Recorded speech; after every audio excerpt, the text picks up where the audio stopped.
Hello, this is Ted. I'm reading from the King James Version, Revelation 1:10. And this is, I was in the Spirit on the Lord's day, and heard behind me a great voice as of a trumpet. Then verse 12. And I turned to see the voice that spake with me, and being turned I saw 7 golden candlesticks. Verse 13. And in the midst of the 7 candlesticks, one like unto the Son of Man, clothed with a garment down to the foot, and girt about the paps with a golden girdle. His head and his hair were white like wool, as white as snow, and his eyes were as a flame of fire. This is about the voice and the vision. Now, Ted has had visions, had dreams, the religious, and visions, and heard voices, and had many loud spiritual events, including control in front of the mirror, including seeing possession around him, and people possessed around him, and messages being delivered from angels, has heard from angels, and also Satan and demons.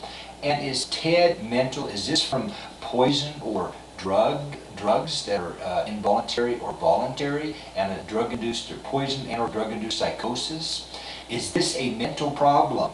Is this a some kind of a alcoholic psychosis? Is this a chemical imbalance? Are these auditory hallucinations? Are these visual hallucinations? Them in psychiatry, basically almost all want to chalk that up to that.